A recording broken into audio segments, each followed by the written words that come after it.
అందరికీ నమస్కారం. పోయిన సోమవారం జరిగిన ఒక చిన్న కార్యక్రమాన్ని, అది ఎంత చిన్నదంటే అధికారులు దేవాలయ పరిరక్షణ విధానం ప్రకారం దేవాలయ ప్రాంగణంలో కట్టే ప్రతి ఒక్కటి దేవాలయానికి సంబంధించినదే.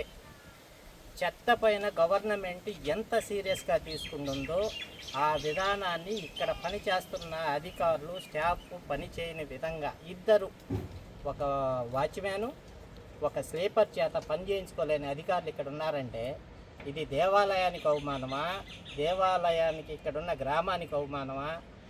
దీనికి అర్థం కావట్లా. నీట్గా చెత్తని నీట్గా చేయండి అని ముఖ్యమంత్రి కాడ నుంచి ఎమ్మెల్యే దాకా ఏమి చెత్త కనపడకూడదని చెప్తుంది. తీసుకొచ్చి ఇదంతా దేవాలయ ప్రాంగణమే కదా, కట్టే కాడి చెత్త ఎందుకు పడుద్ది?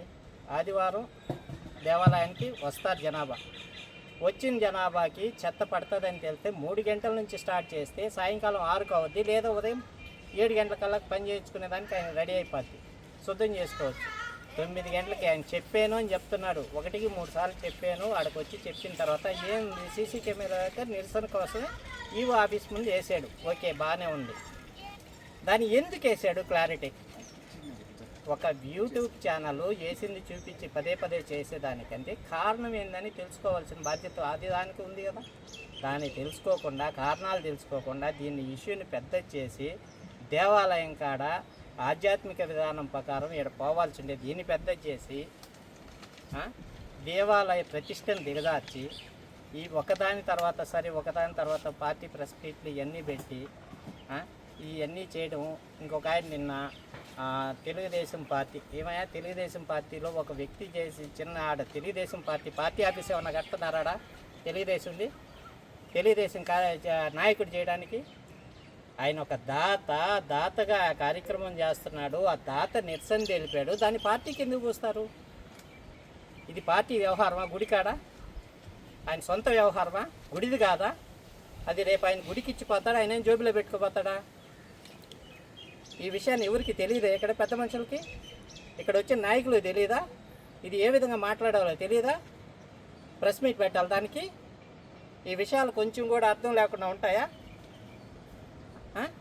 మా గత కాలంలో నేను వచ్చిన నాయకులు మాట చెప్పారు, ఆయా సంవత్సరం అయిపోతుంది, కమిటీ వేయలేదు, మాకు ఇంకా రాలా, మా గవర్నమెంట్ వచ్చిన తర్వాత దేవాలయం కమిటీకి మాకు ఇంకా నోటిఫికేషన్ రాలా. గత 3 ఏళ్ళు ఏం చేశారు? మీద ఖాళీగా పెట్టలా దేవాలయాన్ని? మేము అడిగామా? మరి ఇంకా వేసుకోండి, దేవాలయ అభివృద్ధికి బాగుపడుతుంది మేము చెప్పాము, సలహా చెప్పాము. నోటిఫికేషన్ మా రాష్ట్రంలో అంతా, రాష్ట్రానికి ఏ టెంపుల్కి రాలా. మేమేమి రాష్ట్రం నోటిఫికేషన్ వచ్చిన తర్వాత కమిటీ వేసుకుంటాం. గవర్నమెంట్ పోయిన 24 గంటలు మా కమిటీ మెంబర్లందరూ రాజీనామా చేసిపోయారు. మీలాగా కొంతమంది ఊగులాడినట్టు మేము, మా నాయకులు ఎవరు ఊగులాడరు. మా తెలుగుదేశం పార్టీ గొప్ప పార్టీ, గౌరవమైన పార్టీ, ఓ నియమ నిబంధన కలిగిన పార్టీ. ఈ పార్టీని వేలెత్తి చూపించి వ్యక్తిగతంగా చూపించాలని కొంతమంది, వ్యక్తిగతంగా ఉంటే వ్యక్తిగతంగా మాట్లాడుకోండి, పార్టీని ఇన్వాల్వ్ చేయొద్దు. దేవాలయాల కాడ పార్టీలను ఎందుకయ్యా ఇన్వాల్వ్ చేస్తారు? వ్యక్తిగత విషయాలను పార్టీలకు ఇన్వాల్వ్ చేయడం, పార్టీలను పెట్టడం, ఒక మనిషిని బ్లోమ్ చేసి నాయకుడే కాదనట్లా. దేవాలయం కాడ ఆయన చేసే పని నాయకత్వానికి తెలుగుదేశంకి ఏమైనా రంగు పూసుకొని వచ్చి చేసి మేము పార్టీ ఆఫీస్ కడుతున్నాం ఇరా అని చెప్తున్నాడా?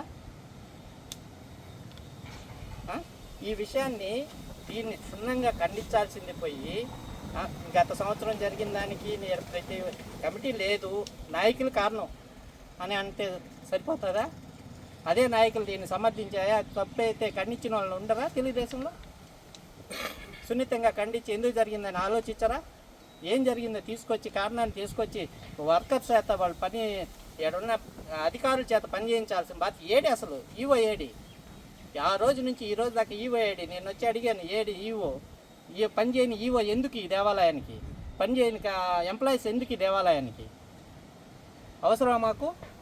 గ్రామ అభివృద్ధి కావాలనుకున్నప్పుడు, గ్రామం టెంపుల్ అభివృద్ధి కావాలి ఆధ్యాత్మిక విధంగా. లాస్ట్ గవర్నమెంట్లో అయితే ఆధ్యాత్మికం అనే దానికి లెక్కేసుకుంటే జనాలు బయటకు వచ్చేదానికి ఏదేదో అదే తుక్కలకు ఒకటి పెట్టి జనాలు కూడా మీటింగ్లు కూడా పెట్టనీయకుండా చేశారా? బయటికి కూడా రానియకుండా. మేము ఈ గవర్నమెంట్లో మీకు అన్ని అధికారాలు ఇచ్చి మీ చేత పని చేయించిన ఆయన చెత్త విషయం ఏంది ఇన్ని ఇష్యూ అవడం అంటే చెత్తది ఈ విషయం పెద్దది అయిందంటే మేడంకి ఇబ్బంది. చెత్తే కనపడకూడదని చెప్తుంది ఆమె వచ్చేటప్పుడు. మీరేం అధికారులు అధికారుల పని చేయకుండా పోవడానికి కారణం ఏంటి? ఇద్దరు వాచ్మెన్స్ అధికారులు మాట లేదంటే మీలో అలసా? వాచ్మెన్లు బలమా? చేపర్ వాచ్మెన్ బలమా? దీనికి ఏడి వచ్చి ఈవో గారు వచ్చి దీనికి సమాధానం చెప్పాల్సిన బాధ్యత ఉంది కదా. దీన్ని పూర్తిగా ఖండిస్తున్నాం. ఆయన నిరసన తెలిపానని చెప్తున్నాడు, దాని క్లారిటీ ఇచ్చాడు, క్లారిఫికేషన్ ఆయన నోటి మీదే చెప్పారు. ఈ విషయాన్ని ఇంతటితో వచ్చి ఈవో గారు వచ్చి దాని క్లారిఫికేషన్ చెప్పి నీట్గా విషయాన్ని అధికారుల దాకా తీసుకెళ్ళి దీని చర్యగా సీసీ ఫుటేజీలు ఇచ్చిన దానికి చర్య ఏ విధంగా తీసుకుంటారో తీసుకొని చేయవలసింది కోరుకుంటున్నాం. జై హింద్. నీకు ఇప్పుడే చెప్తున్నా, నేను చాలా బాగున్నాడు పెద్దవాళ్ళ కాడి నుంచి.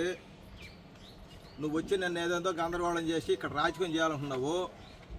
నువ్వు కార్యకర్తలంతా నడీదిలో బారేసి అంతులేకుండా వెళ్ళిపోయినాడు. ఈరోజు ఎవరు తీసుకొచ్చారు, నేను ఎందుకు తీసుకొచ్చారు, తీసుకొచ్చినాడు ఏం జరిగిందని అడిగావా?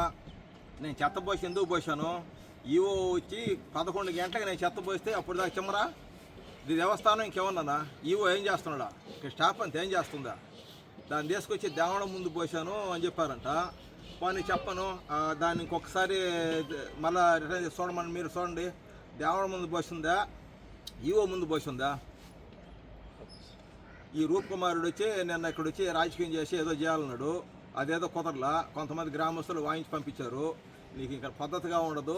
అదే దుర్గాశంకర్ రెడ్డి మొద్దుగా తీసుకొని రారా నా కొడక అప్పులేక నువ్వు పోయినాడు అని చెప్పి ఆ రోజు పోవడం ఈ రోజు జవాబులే. ఈ రోజు వచ్చావు మళ్ళా 4 మూల దిక్కులు చూస్తా ఈ రోజు వచ్చేటికి. ఇది దేవస్థానం గురించి ఏదో చెప్పడానికి దాన్ని చూసి ఇప్పటికైనా నేను ఏదో మొత్తం డస్ట్బిన్లని నా డబ్బులతో నేను మొత్తం పెట్టిస్తుండా.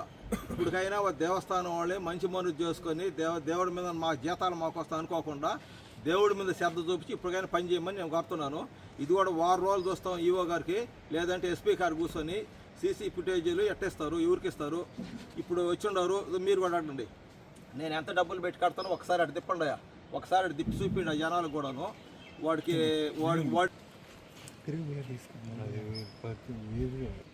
పని అనేవాడికి మళ్ళీ వార్నింగ్ ఇస్తున్నాము. నేను కానీ నోరు కానీ తెరిచానంటే వాడి మీద వాళ్ళ నాయన ఎట్ట చచ్చిపోయాడు అవమానంతో అర్జున్ వాళ్ళ చుట్టూ కట్టించేసుకొని వీడికి కూడా అదే గతి. వీడు అట్టా చేస్తాడు. వీడు చేసిన పనులు, వీడు సీసీ కెమెరాలు పెట్టి ఎట్టా ఆశ్రయించుకుంది, ఇంట్లో ఉండి ముసిలామని ఎట్టపోయిందో తెలియదు. ఇప్పుడు ఎన్ని కానీ నేను అడిగిలో వచ్చి ఒక్కసారి చెప్పానంటే బాధ్యత ఇది ఫస్ట్ చేస్తే నీకు వార్నింగ్గా చెప్తున్నాము. ఇంకొకసారి మా విషయంలో కానీ వచ్చి మా జోలికి కానీ వచ్చి మా పేర్లు కానీ ఎత్తినట్టుకుంటే మాత్రం నడీదులు కూర్చొని నువ్వు చేసిన వ్యవహారాలు మొత్తం తీసుకొచ్చి ఎస్పీ ముందు బయట పెడతా.